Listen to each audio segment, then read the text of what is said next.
মুআবিয়া রাদিয়াল্লাহু তাআলা আনহু বলেন, অনেক বর্ণনায় এসেছে উমামা বাহিলি রাদিয়াল্লাহু তাআলা আনহু বলেন, রাসূল সাল্লাল্লাহু আলাইহি সাল্লাম বলেছেন, লাইসা শাইউন আহাব্বা ইলাল্লাহি মিন কাতরাতাইনি ওয়া সারাইনি।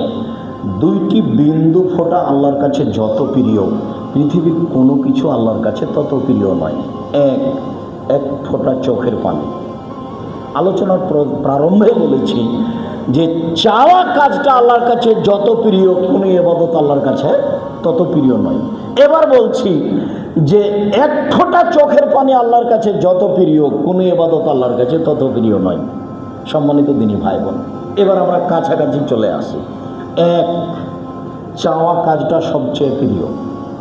দুই, হাত উঠালে লজ্জা পাই, ফিরিয়ে দিতে। তিন, চোখের পানি তার কাছে সবচেয়ে প্রিয়। চার, ইসমে আজম যেভাবেই হোক, কিছুই যদি মুখস্থ না থাকে তাহলে লা ইলাহা ইল্লা আনতা সুবহানাকা ইন্নী কুনতু মিনাজ জালিমিন। তারপরে দুরূদ ইব্রাহিম। কেন? উমর রাদিয়াল্লাহু তাআলা আনহু বলেন, তোমার দোয়া আকাশের উপরে যাবে না দুরূদ ছাড়া, কিছুই যাবে না। তাহলে প্রথমে বলি ইসমে আজম। ইসমে আজম সিরিয়াল দোয়ার বইয়ে দেওয়া আছে, না হলে বক্তব্যের থেকে নিতে পারি। যদি না পারি তাহলে লা ইলাহা ইল্লা আনতা সুবহানাকা ইন্নী কুনতু মিনাজ জালিমিন। এরপরে দুরূদে ইব্রাহিম, তারপরে নিজের কথা শুরু করবেন নিজে থেকে। আল্লাহ তুমি আমাকে বাঁচাও, আল্লাহ তুমি আমাকে ক্ষমা করো, আল্লাহ তুমি আমার মান সম্মান রক্ষা করো। কি চান নিজের জন্য? এরপরে বাপ মায়ের কাছে যাবেন, আল্লাহ তুমি আমার বাপ মাকে ক্ষমা করো, তারা সাধারণ মানুষ ছিল, তাদের ভুল ত্রুটি থাকতেই পারে, আমি তার সন্তান হিসেবে তোমার দরবারে প্রার্থনা করছি, তুমি আমার বাপ মাকে ক্ষমা করো। তারপরে ছেলে মেয়ের জন্য কি চান?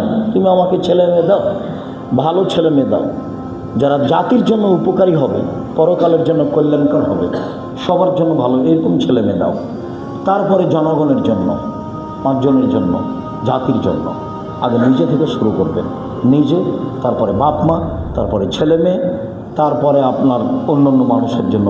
দেশকে তুমি রক্ষা করো, যেটা আপনার জন্য অনুকূলে হয়। তবে এইভাবে আপনি সিরিয়ালে থাকবেন।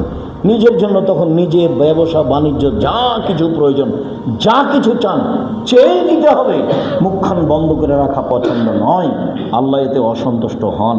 চায় না যে আল্লাহ তারপরে অসন্তুষ্ট হন, চায় যে আল্লাহ তারপরে খুশি হন।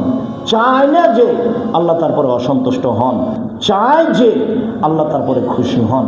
চাওয়ার পদ্ধতি, চাওয়ার সময় রাত 12টার পরে, রাতের 3 ভাগের 2 ভাগ পার হওয়ার পরে, আর ফরজ সালাতের পরে, আর আপনার আজান এবং একামাতের মাঝে, এগুলো অন্যান্য বক্তব্য উল্লেখ হয়েছে।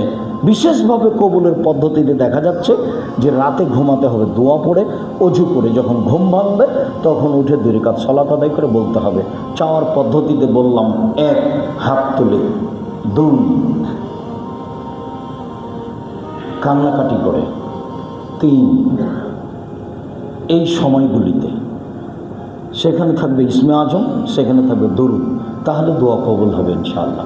সম্মানিত দিনী ভাই বোন, আমরা কোরআন এবং হাদিস থেকে যে বিষয়গুলি বলছিলাম অবশ্যই যেন আপনার কাছে স্মরণীয় হয়। অবশ্যই কোরআন মাজিদে আমরা বুঝতে পেরেছি যে নীরবে হতে হবে এবং গোপনে হতে হবে, ভয় ভীতি নিয়ে হতে হবে, অন্তরে থাকবে আল্লাহর ভয় ভীতি, এবং নীরবে গোপনে হতে হবে, যা দোয়া কবুল হয়েছে। তবে অন্য এক হাদিসে বলা হয়েছে আল্লাহ রাসূল সিজদা করলে মনে হচ্ছে যেন ওই পাতিলে পানি ফুটছে। অনেক সময় কান্নাকাটিতে শব্দ উঁচু হতে পারে, তাতে সমস্যা নেই। তবে আপনার চোখের পানি আসে যেন, হাত তুলে থাকবেন।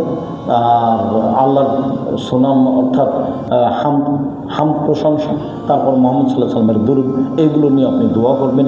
আল্লাহ আপনাকে বিপদ থেকে উদ্ধার করবে ইনশাআল্লাহ। সম্মানিত দিনী ভাই বোন সকলকে, এবং যারা আমাদের এই বক্তব্য সময়ের গতিতে অবগত হবেন, অনলাইনে যারা অবগত হচ্ছেন, সকল দিনী ভাই বোনকে আজকের আলোচনা আল্লাহর কাছে বিশেষ প্রার্থনা। এই প্রার্থনা দেখে এইভাবে আল্লাহর কাছে প্রার্থনা করার জন্য আমি আন্তরিকভাবে অনুরোধ জানাচ্ছি। আর আমি তো সবসময় আপনাদের সাথে থাকি, মানে জামিয়া সালাফে আমার সাথে থাকে। প্রত্যেকটা মানুষের একটা জীবনের স্বাদ আছে, আমার জীবনের একটা স্বাদ, এ দেশের মাটিতে আমি উন্নত মানের প্রতিষ্ঠান গড়বই গড়বো ইনশাল্লাহ। এতে আমি যেটা রেখেছি আপনার কাছে সেটা হল আপনি একটু দোয়াই থাকবেন, আল্লাহ তুমি জামিয়া সালাফে কবুল করো। আপনি 10 টাকা দান করলেও জামিয়া সালাফে করবে, না করলেও করবে, কেন অন্য এক ভাই দিবে, এমনি হবে ইনশাআল্লাহ। ও তো আপনি তার প্রমাণ, আপনি দেখতে পাচ্ছেন তার প্রমাণ। কিন্তু আপনার ভিতরে সংকীর্ণতা থাক, এটা আমি চাইনি। আপনার সাথে আপনার